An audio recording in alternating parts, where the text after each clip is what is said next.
दर्शन में हलीमा गोदी में लेकर हुजूर को ऊँटनी पर बैठी, ऊँटनी जो देखने में बहुत ताकत थी, रिगड़ रिगड़ के चल रही थी, आगे टेंशन, अब वापसी पे तो दौड़ रही है।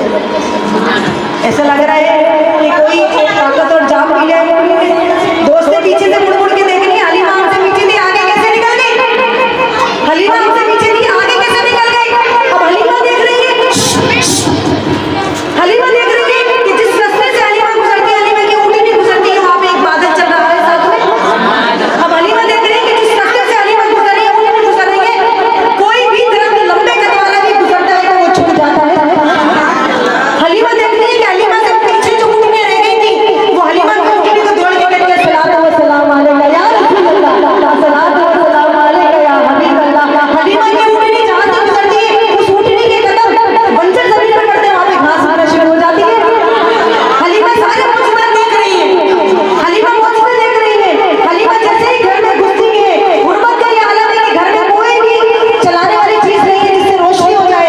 हलीमा घर में बोलती है, पूरा घर हुजूर के चेहरे के नूर में जलवे से रोशन हो जाता है।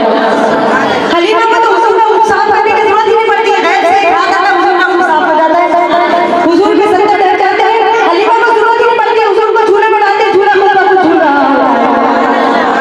एक रात हलीमा अपनी गुदड़ी से देखी चांद की रोशनी है। अब देखिए कभी अंधेरा कभी उजाला, कभी अंधेरा, आसमान पे देखिए चांद कभी इधर नाच रहा है, कभी इधर नाच रहा है, कभी इधर नाच रहा है, कभी इधर। और देखते ही देखते आपकी नजर इन घोड़े में झूलने पड़े हुजूर से पड़ी। तो देखते हुजूर अपनी नंगी शहादत के